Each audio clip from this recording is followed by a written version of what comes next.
year 2032. Humanity believed it had mastered every challenge that once threatened Daisy's hunger, distance, even the boundaries of Earth itself. Cities stretched like living circuits, powered by invisible data streams that linked every person to a global rhythm of progress. Yet under the glow of that perfection, fear was fermenting.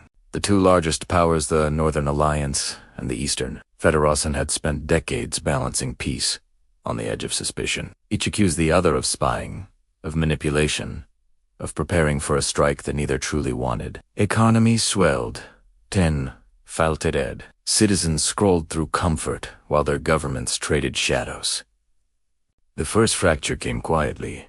A satellite lost contact. A financial system glitched for one afternoon. A single message misread by an artificial mind trained to expect betrayal. No gunfire, just silent sand. In that silence, the end began. As the networks collapsed, screens flickered with panic. Markets evaporated. The word attack appeared before anyone could confirm what had happened. Within hours, both sides mobilized under the pretense of missiles, drones, and orbital interceptors. Machines that humans had built to protect themselves moved without full command, driven by algorithms misfiring through interference. The first detonations came in the upper atmosphere, invisible yet catastrophic. Communications burned out. Skies turned orange with static. People woke to emergency sirens and rumors of invasion that never arrived. Governments issued calm reassurances while evacuating their own capitals underground. For the ordinary person, reality became fragments of rumor and static. Trains stopped mid-journey. Aircraft landed on highways. And families huddled in basements whispering prayers to whatever remained stable in a collapsing world. Within weeks, electricity became memory. Cities that once hummed with noise turned into vast, echoing shells where the wind carried the scent of dust and iron. The Northern Alliance launched Operation Shield, meant to end the war in one decisive move. The Eastern Federation answered with a pulse strike that erased half the planet's satellites. No one could claim victory. Oceans glowed faintly at night from weapon debris sinking into the currents. Children counted flashes instead of stars. The war transformed from strategy to survival. Nations crumbled into regions, regions into tribes, tribes into frightened individuals, trying to remember what home meant. Intachal's fragments of humanity kept flickering. A nurse carried bandages across bombed streets, lit only by the moon. A scientist buried her research drives, hoping someone someday would understand why the climate still fought back. A father read to his daughter by candlelight, using old fairy tales as armor against fear. Each story was a heartbeat in the planet's chest, faint but insistent. They did not fight. They endured. After 3 years, the world entered the era of smoke.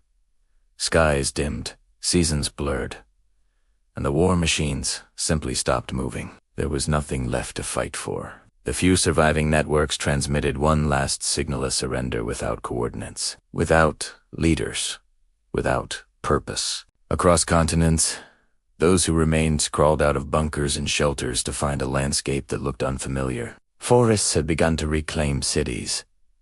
Rivers flowed over highways. Silence had become the new authority. Humanity had survived its own extinction, but the cost was the rewriting of identity. Slowly, people gathered again. The survivors avoided old flags and names. They spoke softly, as if afraid the air might remember the screams. They built small settlements, powered by wind and patience. They melted down weapons to forge farming tools, not out of hope, but necessity. They recorded stories on paper because electricity still felt like a temptation too dangerous to trust. Generations passed. Children born under the gray sky never knew what the old world looked like. To them, the concrete ruins were mountains, and the rusting drones were fossils. A century later, the descendants of those survivors began to travel again. They discovered fragments of data preserved in frozen servers' videos.